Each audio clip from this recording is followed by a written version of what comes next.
Ladies, gentlemen, and haradrim of all ages, you'd think as we enter the depths of the holiday season that the news would just sort of take a bit of a break, especially as nearly all of the developers are on vacation to celebrate the season. How, in this time, could multiple things worth talking about come up even in this time of the year for Diablo 4? Well, we have an interesting hotfix that does quite some interesting stuff, including a loot buff and a sort of side grade for a vampiric power, which is more than we expected them to even change with those for the remainder of the season. But here we had a hotfix in a couple of nights ago that did just that. On top of that, we have the first player in the world to reach level 200 on the Tears of Blood Paragon glyph, which allows us to actually look at it and compare it so we have a more full picture of the whole concept that they introduced with this item, and we can talk about it more from a more informed position. Then we also have something quite interesting, specifically because I have no idea why this has popped up again, and that is the concept that Blizzard is going to charge $100 for the expansion to Diablo 4. This all stems from a leaked survey that we talked about weeks ago at this point, and honestly, everyone who regularly plays the game who watched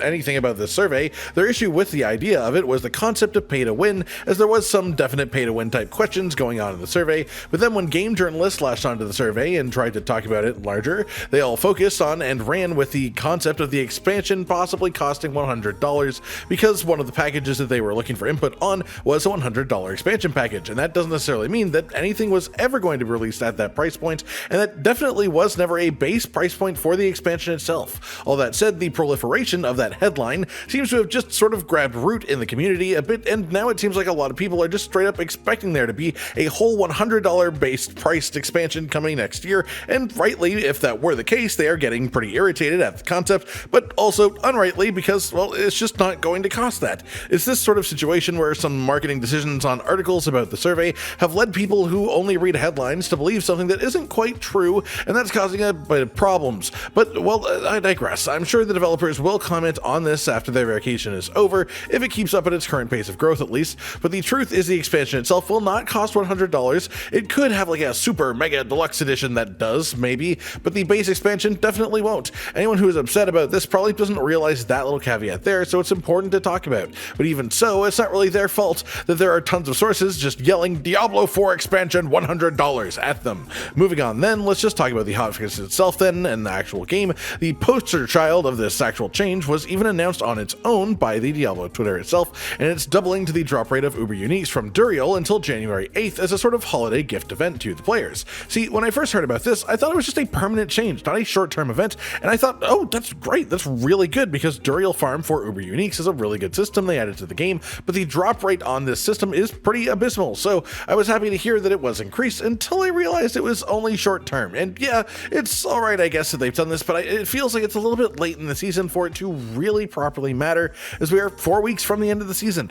Even if you spend a week of double drop rates getting exactly what you want, that means that you need to spend a fraction of the season in full kit, and at a time when most people will already be on a sort of break leading up until the next season comes out anyways, so you will be finally fully built up, but it's just a bit late, right? All in all, I think that part of the hotfix is perfectly fine though. It's nice and all, but it's just a bit poorly timed as far as I'm concerned. I mean, especially with the big rush of the Abattoir of Zir, this essentially happened as the first people broke tier 25. This is when they boosted Uber Unique drops right after that. But the thing is, with this timing, the people that were racing to try and be the first had calmed down a bit because of that already happening, and the people who were doing earlier tiers of the activity had more or less given up for the most part, reaching their presumed peak and either stopping or trying to push past. But relatively speaking, the amount of people that were still actually trying to push their limits in Abattoir has gone down a ton. And while I get that this is sort of a holiday event and that's why they're doing it right now, I can't help but feel like if they had instead done this for like the 2 weeks leading up to the Abattoir of Zir release, people would have appreciated it a lot more. More people would have made use of it, it would have given them a much larger sample size of players pushing further into Abattoir of Zir,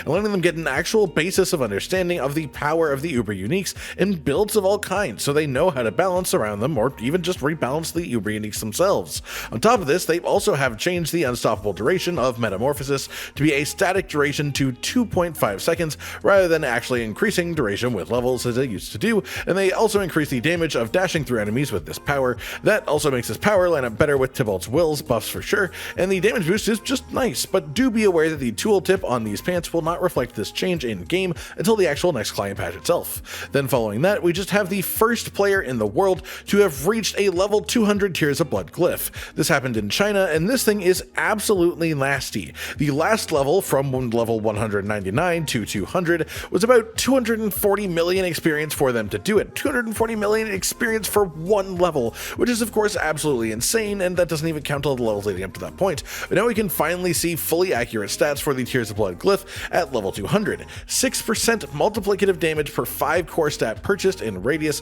which then stacks with each other of course, which then put on the ideal board position for any of the classes would result in around an 1100% damage increase, which is genuinely as strong as it sounds. Imagine your damage, but 11 times more of it. That is why people who are starting to approach this level of power could actually clear the higher tiers of the Abattoir of Zir. Of course, there were also snapshotting legendary aspects, and there were other factors too, but the Tears of Blood glyph is so potent that as you get more levels in it, you can spend more build space on survivability, and then you reach things like Immortal Barbarian, which has arguably just way too much immortality because you literally cannot die even if you do stupid things, but it lacks in actual damage. And then all you need to do because of that is use Tears of Blood in that same build and get more levels on it to even out that playing field and just really bump up your damage in something that is otherwise unkillable, and that becomes the winner just because of that glyph all in itself. All in all, I just wanted to share this with you all now that it has happened. 6% damage for 5 core stat, 250% effectiveness increase to rare nodes in the radius as well.